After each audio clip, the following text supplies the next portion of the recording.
Hi everyone, welcome to this webinar hosted by GSOC, the Graduate Student Organizing Committee. My name is Shelby Brewster. I'm a fourth year PhD candidate at Pitt in the Department of Theater Arts. I'm a member of GSOC and really happy to be here hosting this webinar, so I'm going to allow our guests to introduce themselves.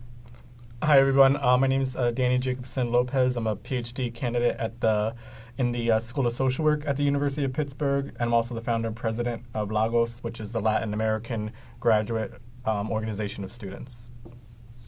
Hello everyone, I'm Shiloh. I'm a graduate student from Yale University. I'm majoring in physics, and I'm here to support the Graduate Student Union campaign here in Pittsburgh. Hi, I'm Brad Manzolillo. I'm the organizing counsel for the United Steelworkers, and was one of the lawyers who conducted the hearing recently about the employment status and trying to get the election set up for the GSOC folks. I was also vice president of bargaining and co-president of the Teaching Assistants Association in Madison, Wisconsin from, I think it was 99 to 2004. Thank you. We're really excited that everyone is here to chat about this. We've got some questions we've received by email before today. We'll also be taking questions live on Facebook and Twitter. So you can use the hashtag #AskAGrad if you've got a question that you want us to answer. We're going to try and get through as many as we can, but we're going to stop about 1 o'clock. So to kick us off, I'd like to ask Shiloh, who we're really excited to have you here in Pittsburgh with us. Thank you for coming. And we wanted to talk about what motivated you to get involved with the organizing effort at Yale. So my first experience with the union at Yale first started when a senior student in the physics department, who is now a Chamberlain Fellow at Lawrence Berkeley National Lab, which is a very prestigious fellowship in our field. And he first told me about the union and all the benefits that this graduate student can get once we can have it, including the guaranteed upper year funding, a more comprehensive health plan, etc., etc. And I think all those things make sense to me, and I think what motivated me most is that back at that time, the funding for the science department sort of just disappeared very quickly for some reason. And I heard several cases where the PI is short of funding and their students should either switch group or use emergency funding or do some extra TA jobs to support themselves. In one particularly bad case, there was a student in the engineering department who was asked by her advisor to go back to China and finish her thesis because he has no money for her. Which is partly contradictory to what the admission letter from Yale, which claimed that they will support us until we finish our PhD program. But that admission letter apparently has very little legal power. So what we want is actually a contract that can guarantee funding that for us to finish our PhD program, and also guarantee all the other things like health insurance and other things. So that's can only be won by a union, in my opinion. So you've been involved with the organizing effort for how long at Yale? I think already 3 years, 3 or 4 years. Yeah. Thank you. And Danny, so as you mentioned, you're the president of the Latin American Graduate Organization of Students. So for the members of that organization and Latinx graduate students, more broadly at the university, how do you think the union might help make the administration more responsive to the particular needs of sort of that group of students? Yeah, I definitely would say the union has been really instrumental in helping us for the past few years since we've been able to work and collaborate with the Graduate Student Union. So for us as Latinx students, we're underrepresented group, as many students of color and international students often are, unfortunately. And a lot of times, we need additional support from the university that we haven't always received. The Graduate Student Union has been instrumental in helping collaborate in organizations with events that we might have. So for instance, with the renaming of Perrin Hall at the university, they were instrumental in really leading that effort, collaborating with us to help rename the building and have that name not be used anymore to make a safer space for Latinx and for Black students. And without them, that wouldn't have happened. And we needed them to help with the administration to get them to move on it and to create a safer space. And I think going forward, there's a lot that the union is needed, and without the union, we wouldn't be supported. And I don't strongly believe that the the climate for Latinx students would not be as safe without the union. Mm-hmm. And Brad, as you mentioned, your past experience as a member and president of a graduate student union at the University of Wisconsin makes us really excited that you're part of our legal team. So I was hoping that you could tell us one thing that the union was able to do that helped improve your life as a graduate student. Well, I think it's hard to sort of pick out one thing. I should just explain. We were in a situation where we would bargain every 2 years. We were state employees, and so we had so I was involved in 3 or 4 different collective bargaining cycles. I started out as a PhD student and ultimately became a lawyer before I came here. So I was there for 6 or 7 years. I would say that a couple of things that stick out the most are we negotiated a substantial amount of money to get diversity and harassment training for all teaching assistants and any other grad assistants who wanted to attend. And this was a 2-day training on top of sort of the bare minimum that was required of everyone. We had sort of a 2-day training that if you attended, you would get a substantial bump in your salary. So it was a way to promote people's being educated on these types of issues. We also we would get substantial pay raises for everybody every year or every collective bargaining cycle. But we had a class called Project Assistant that was probably pretty similar to what your graduate student assistant position would be here.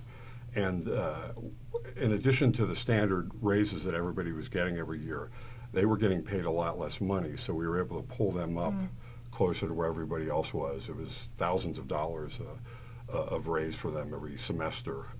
So that was a proud accomplishment. And the last thing I would think that really sticks out to me is we were able to get on the state employee insurance pool. So we were able to not only get individual affordable health care, but we were able to get very affordable family care health insurance. So those things stick out to me the most.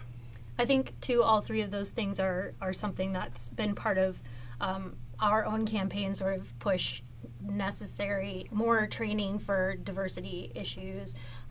Certainly bringing everyone up to a living wage, right? Bringing everybody's wages up.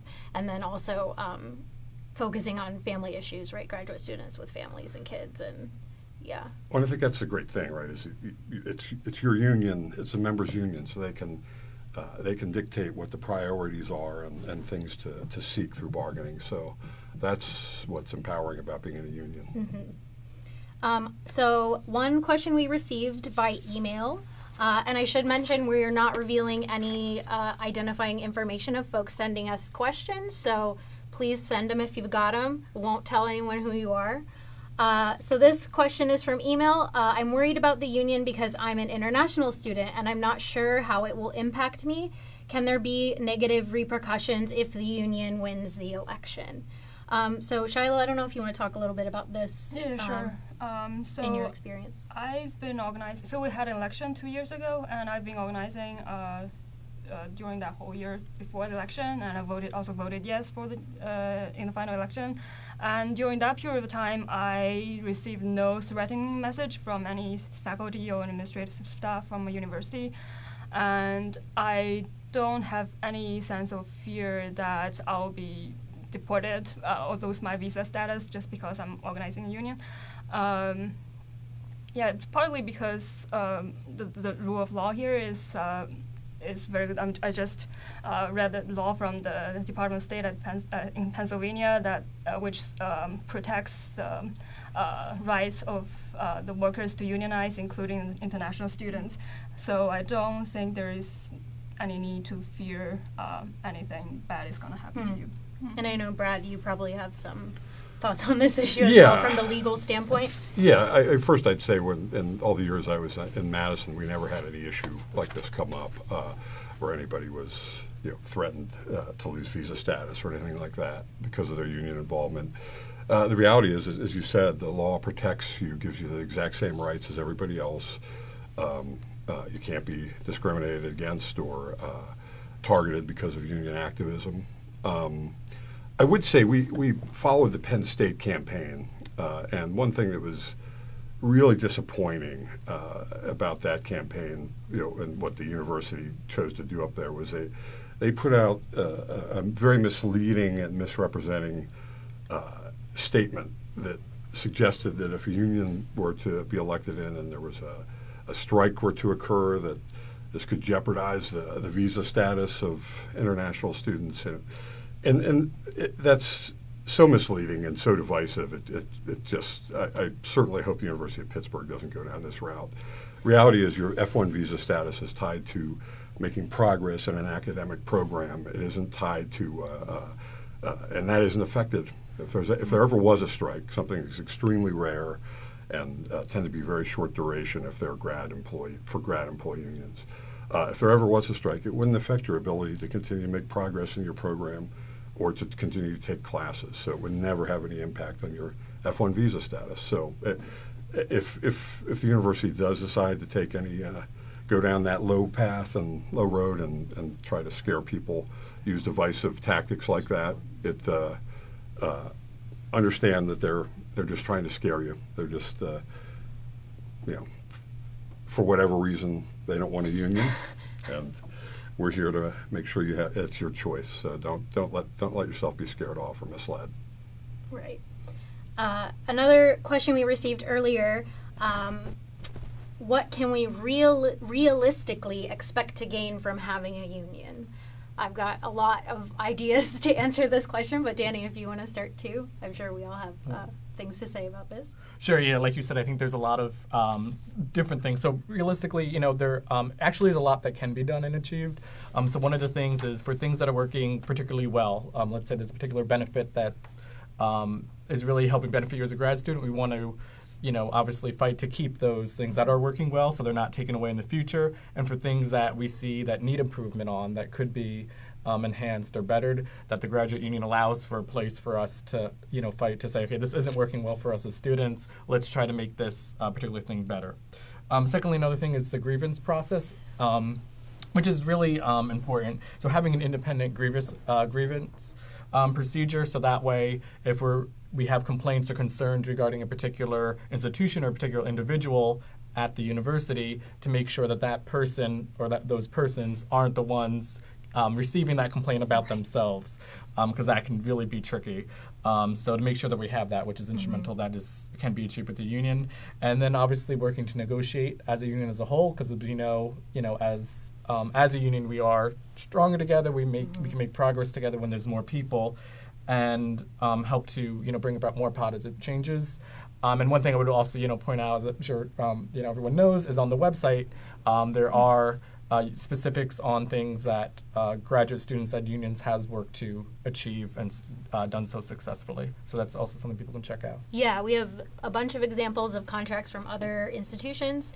And I think sort of underlying all of the things that you mentioned, and something Brad mentioned earlier, that the biggest thing is that we, the graduate student workers, are the union. So we can talk collectively and decide what is important to us to include in a contract once we reach that stage, which I think is the sort of, underlying important thing. And I don't know if that has been your experience as well at Yale. Yeah, aside from the contract, I also think that graduate student deserves a stronger voice in the decision-making of an administration, as you mentioned, because the school depends on our research and teaching in order to operate. And so I think we need to voice our opinions more clearly in terms of funding distribution and how the investment is made, how the money is distributed between different departments, and make sure everything is transparent and fair. Yeah, I think that's the most the biggest advantage of having a union. Related question, I think that touches on some of the things we just talked about, which we received by email. I support the union, but I'm worried about my relationship with my advisor. Can there be unforeseen impacts that unionization might have on this? So I don't know if Shiloh, Grad, or Danny, have anything to say about that? Right. So yeah, just as mentioned, I didn't receive any threatening message from any professors in our group when I was organizing. I think my advisor at that time knew that I was organizing a union, but we never talked about it in detail. So one strategy that we carried out when we organized is to avoid direct confrontation with your advisor. If you know your advisor hates a union or has some concerns about it, if they really ask you about it, you can just state very clearly what you think the benefits will be to the graduate students, and that you're asking for a contract between you and the university, not directly between you and your advisor, so it will not harm directly the relationship between you and advisor. And also one point that needs to be brought up is that once our voice can be heard by the graduates, by the grad school or the administration, it actually will and make them to invest more in your research. Will actually benefit both you and your advisor and your research work as a whole. So I think, yeah, it's a win-win situation for you and your advisor. And so, there's a concern that the sort of mentor relationship, advisor relationship could be impacted negatively by having a union come in. Yeah, I mean, I would say that the teaching assistants in Madison began in 1969.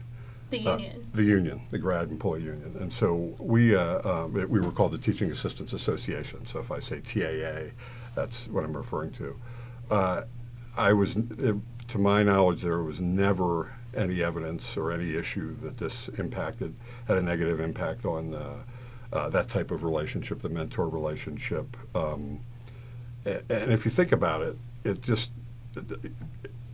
this allows your advisor and your mentors, faculty mentors, to focus on, your academic progress and your academic and professional development, instead of having to be the one you deal with if you have grievances about the university practices as a whole, or if you're concerned about trying to negotiate more pay. Those things are now taken out of that relationship for the most part, and you don't have to. Those things shouldn't be a part of that. The professional development path. You should be able to focus on those things with your advisor, and this if anything, should increase your ability to do that. I also seem to recall, I think when I was in Madison, there was a study back then that gave the same indication that there wasn't any negative impact. And I know I read in the city paper recently a more recent study at Rutgers, I believe, where there was again evidence no evidence that things were negatively impacted. That type of professional relationship with your advisors and mentors, if anything, they get better when the union comes in.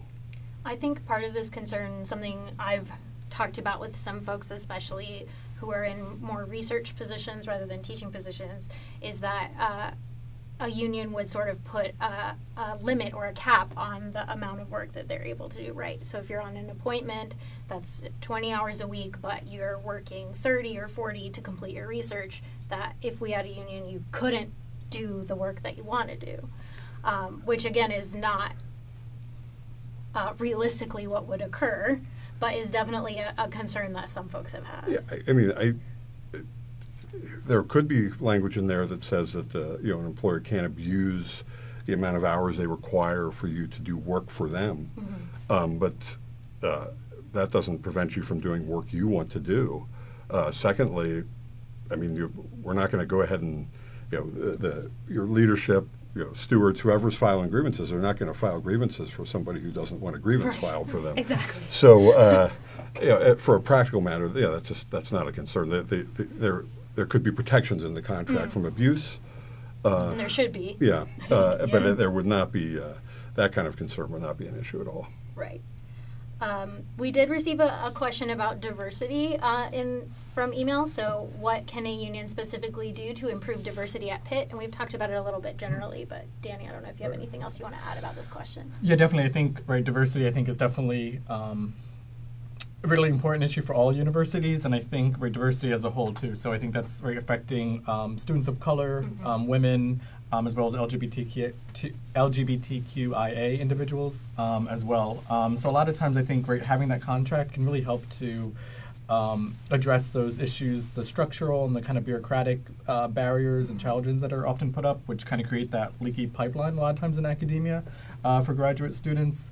So one thing, is that some graduate unions have negotiated for better family leave, better health benefits for their family, issues that pertain specifically to women and LGBTQI individuals, and that kind of makes those structures and barriers, gives them a place to have grievances and a place to go to and collectively bargain for issues that are, particularly salient for their community or for their gender, sex, religion, ethnicity, et cetera.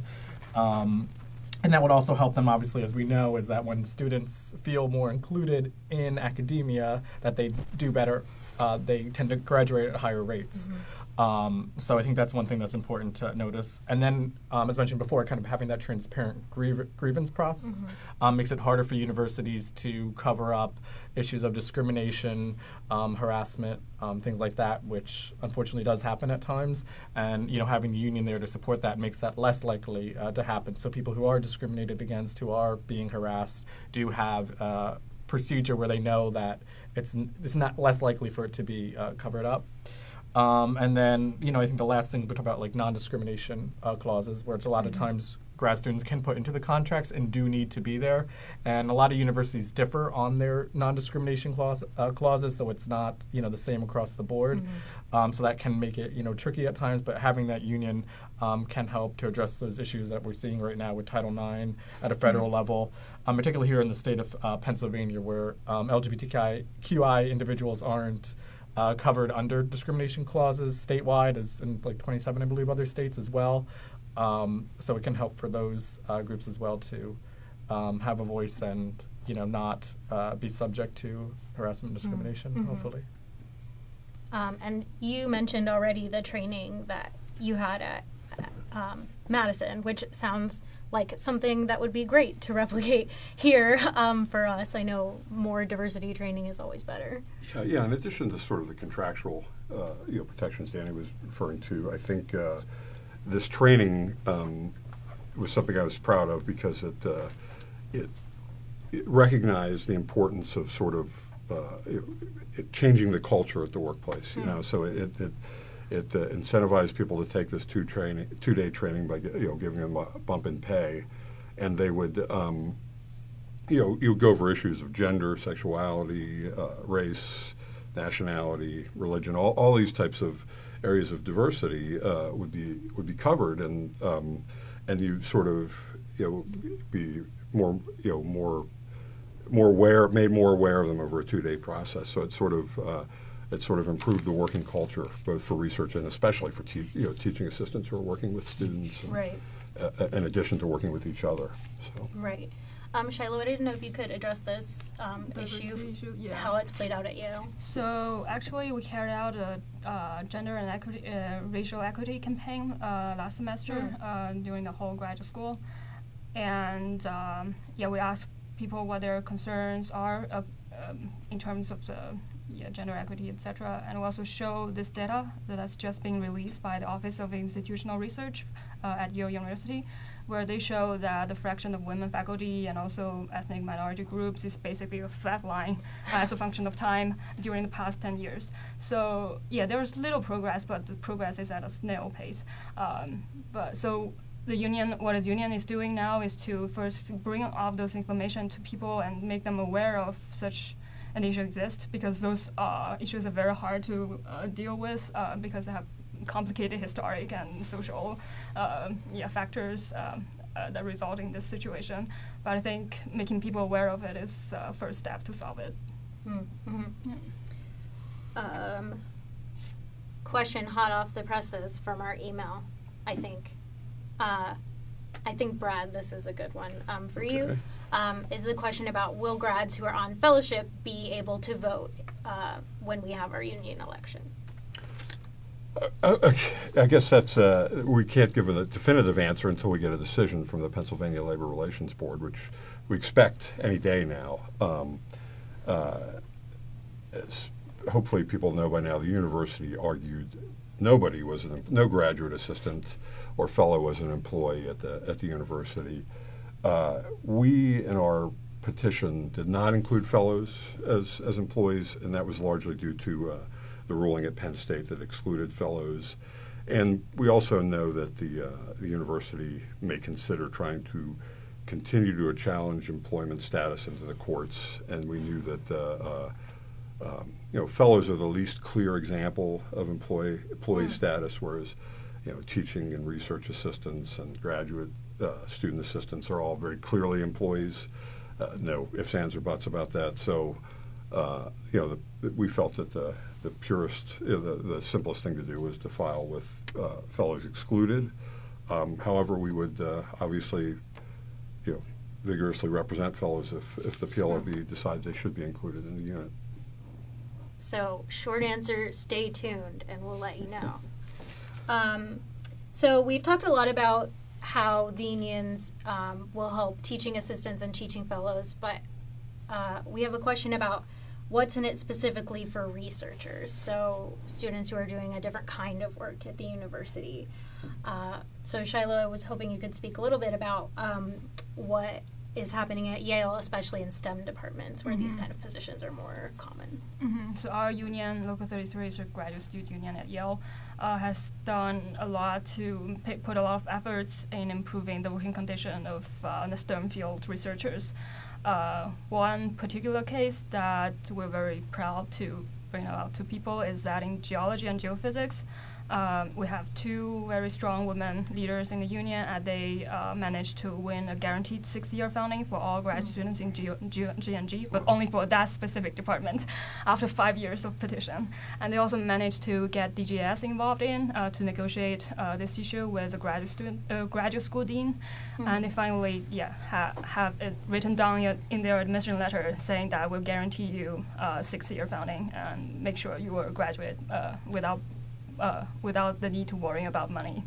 Other things that union has done is, I think 1 year ago we ran a science petition among the science department alone, surveying what the scientists, the concerns that scientists have mostly,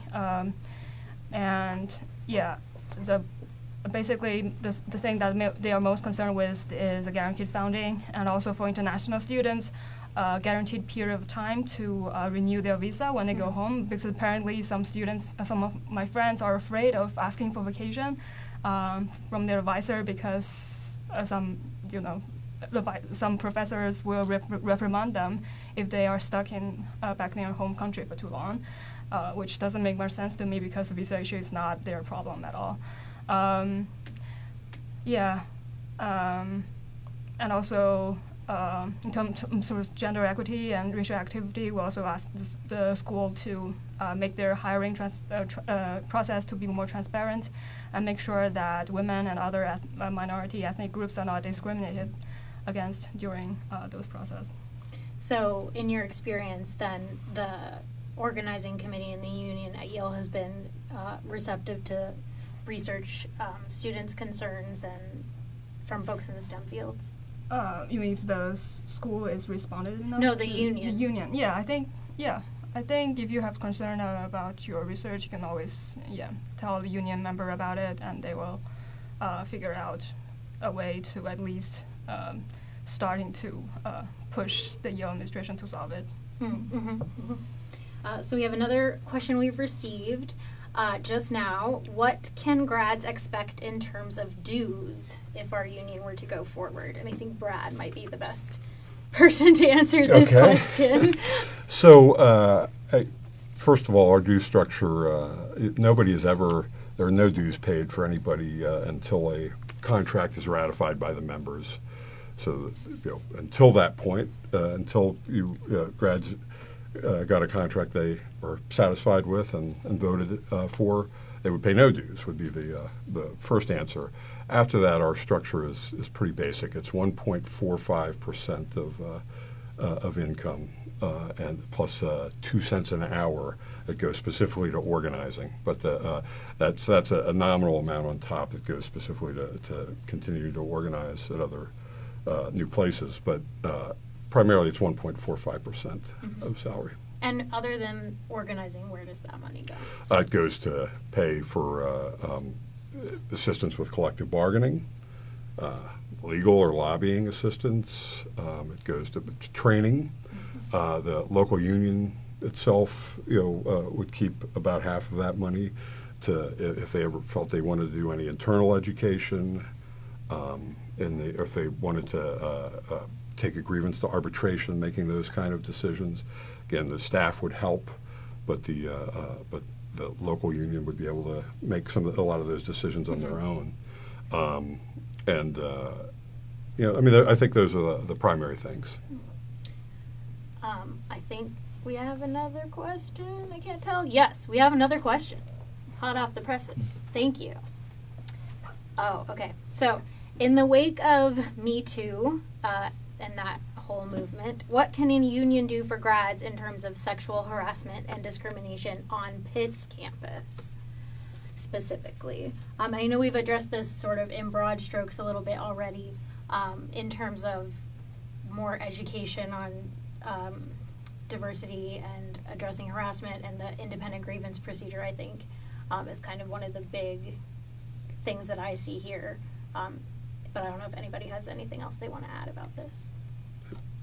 Either you.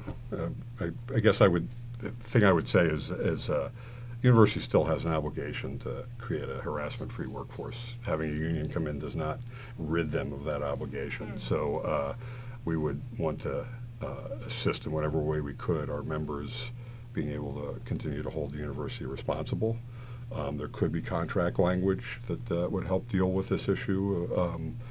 But again, recognize that it's the university's responsibility, and the union's job is just to help make sure that the university our members are represented and their concerns are represented, and that the university be kept its obligations be upheld in areas like this. So I do think education and training and offering opportunities like we've talked about already is a big part of it as well, changing the culture. Yeah, and I would say, kind of go with that, although, obviously I'm not on the legal side of things, but in my research does address sexual assault. That's what my research is.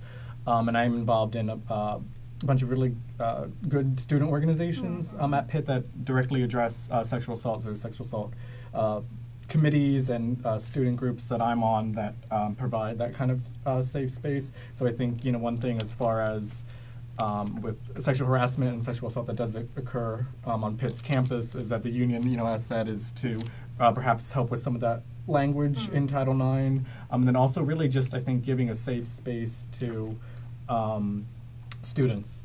So from speaking from a non-kind of logistical standpoint, I would just say, as a student myself who, does a lot of work with, and who have talked to survivors of sexual assault, that I can definitively say that, the people here at the Graduate Student Union are safe. They will remain, confidential. They are very supportive, especially even if you, belong to a marginalized group. So if you're LGBTQI and or a person of color and kind of have that the student union, I know just from my experiences, will definitely provide a safe space. So for people to feel comfortable coming here as a way to perhaps help them find resources or, and make sure that the university is held accountable and is doing the right thing according to the procedures.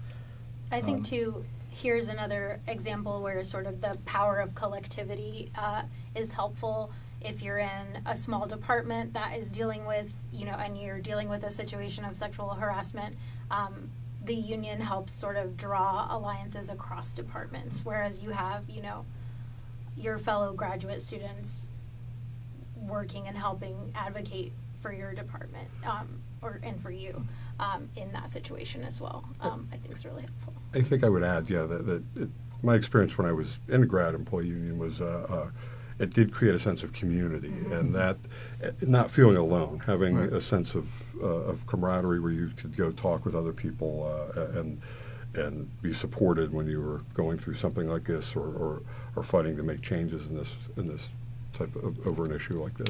Absolutely. Right. Yeah, I would say to add to that, yeah, the student union has been very, validating for students and concerns. And if they're, if you are feeling isolated or feel that the administration isn't taking your complaints seriously or validating you, that I know from past things on every other issue, the Pitt Grad Union has completely been validating and very supportive, and I know they would be, sure to validate someone if they're going through that process, because it can be, and it is a very lonely process to go through a sexual harassment or assault complaint.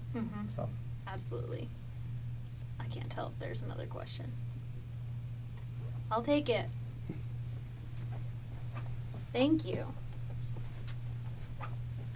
Is it possible my stipend would decrease if we unionize? We're all looking at that. Yeah, I guess from a legal perspective, like one thing, legally we can't promise nothing will ever happen. You sit down and you collectively bargain, but from a practical standpoint, would you ever ratify a contract where you're going to take a pay increase, or pay decrease? I mean, I've never heard of this situation in a unionized setting. It's not as if the university is,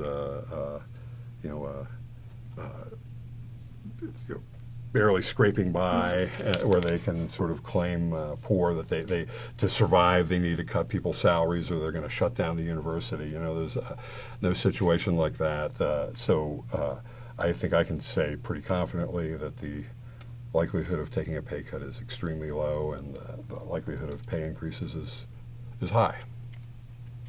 Right, because again, we are the union, and whatever points we want to include in our contract, we will bargain for those to be included. And so it would not include anybody's stipend being decreased, in my opinion. Yeah, and we certainly never want to divide membership and try to take away from some to give to others. That would, and nor would we expect our membership to want to do something along those lines. So right. So we've talked a little bit about sort of the hearing, and I'm wondering if we can get a sort of like timeline moving forward. Generally, like what are the next steps? So we're waiting for the decision from the PLRB, the Pennsylvania Labor Relations Board. Still, what happens after that? Yeah, we'll get a decision, and they will direct an elect. We believe they're going to direct an election. We'll see exactly what the bargaining unit is, whether, when we say the bargaining unit, the people who are eligible to vote and to be represented. And once we get that, we expect that they will direct an election sometime in early to mid-April, and that we will go ahead and have a vote at that time. And if people vote to be represented, we will begin to pursue collective bargaining. The university may appeal these decisions and try to delay some of that, but we're going to be ready to go bargain in April if the election is for representation.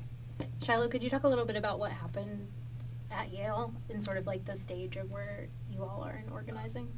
So we had an election 2 years ago, which is ruled by NLRB instead of PRB. That is a federal labor relation board.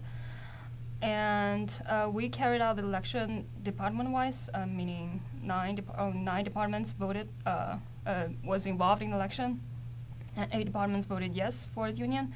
And afterwards, the administration started to deny the results, saying that the election is not democratic enough because it doesn't involve all the departments in election, et cetera, et cetera. And they tried to repeal the election result and convince people that this election result is not validated, basically. So nowadays we're trying to ask a school to give us an independent election that involves all the departments, which is what they want apparently, and see what's going to happen. But that's our major effort right now. Go ahead. No, I was going to say, should we, and to clarify too, the University of Pittsburgh is under the Pennsylvania Labor Relations Board, so it's a public sector, board, whereas Yale is considered a private university, so it's under the jurisdiction of the National Labor Relations Act. So there's the potential to petition for just some departments at a place like Yale that does not exist for Pittsburgh. It's the entire university. Yeah. All right, so we're going to wrap this up here. If you have more questions or want to be sure that your particular concerns are addressed, you can always send us a message at info@pittgradunion.org. We're on Facebook. We're on Twitter. This video will be archived on Facebook and available for folks to watch later, so please share it far and wide.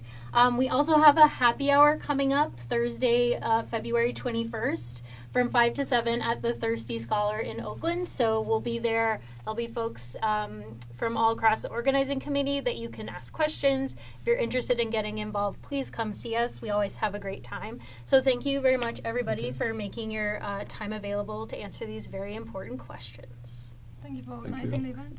Thank you.